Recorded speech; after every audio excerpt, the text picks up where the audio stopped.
Hello everyone. आज हम जानेंगे बिरसा आंदोलन के बहुत ही महत्वपूर्ण तथ्य के बारे में, जिससे कि प्रायः जेएसएससी और जीपीएससी की परीक्षाओं में प्रश्न पूछे जाते रहे हैं। जानकारी प्राप्त करने से पहले जिन्होंने भी हमारे इस चैनल को लाइक सब्सक्राइब नहीं किया है वो ज़रूर से ज़रूर कर लें और साथ में बेल आइकन भी प्रेस करें, जिससे कि हमारे जितने भी अपकमिंग वीडियोज़ होंगे वो आपको हमेशा मिलते रहें। तो चलिए हम लोग जानते हैं बिरसा आंदोलन के बारे में। बिरसा आंदोलन के प्रमुख कारण। इस आंदोलन का एकमात्र उद्देश्य अंग्रेजों तथा उनके दलालों को जनजातीय इलाकों से बाहर निकालना था। 19वीं शताब्दी में उत्तरी मैदान से आने वाले व्यापारियों, जमींदारों, ठेकेदारों, साहूकारों ने मुंडा जनजाति में प्रचलित सामूहिक खेती वाली व्यवस्था, जिसे खुटकही कहा जाता है, इसे ध्वस्त कर दिया था।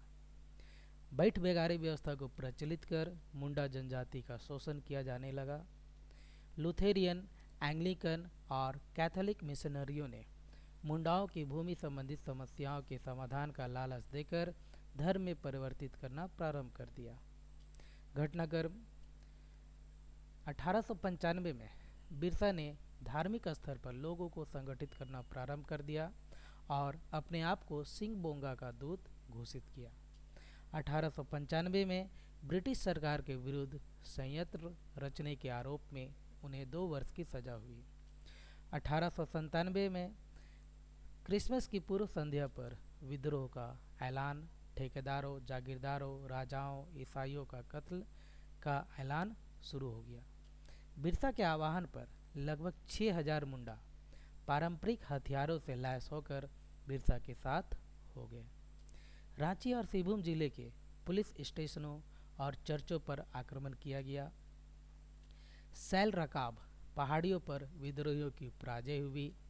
फरवरी 1900 में बिरसा पकड़े गए और जून 1900 में अंग्रेजों द्वारा जहर देने से उनकी मृत्यु हो गई। बिरसा आंदोलन का प्रभाव, इनके क्या प्रभाव पड़े, चलिए इसके बारे में हम लोग जानते हैं।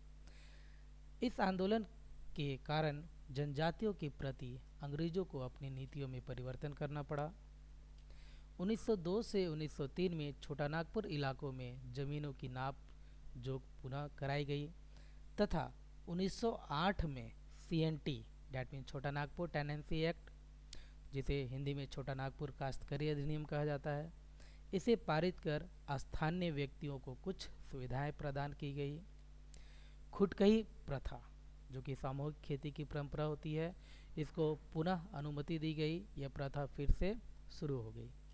बिरसा आंदोलन की शुरुआत एक सुधारवादी प्रयास के रूप में हुई। बिरसा मुंडा ने नैतिक आचरण की शुद्धता, आत्म सुधार और एक ईश्वरवाद का नारा दिया। एक ईश्वर दैट मीन सिंह बोंगा, इनकी आराधना का उपदेश दिया। इस प्रकार बिरसा आंदोलन सुधारवादी आंदोलन की एक महत्वपूर्ण कड़ी थी। इस आंदोलन से आदिवासियों को पहली बार यह एहसास हुआ कि अपनी सामाजिक व आर्थिक समस्याओं का समाधान राजनैतिक स्वतंत्रता के द्वारा ही प्राप्त किया जा सकता है। तो ये थे बिरसा आंदोलन के बारे में बहुत ही महत्वपूर्ण तथ्य। Thank you.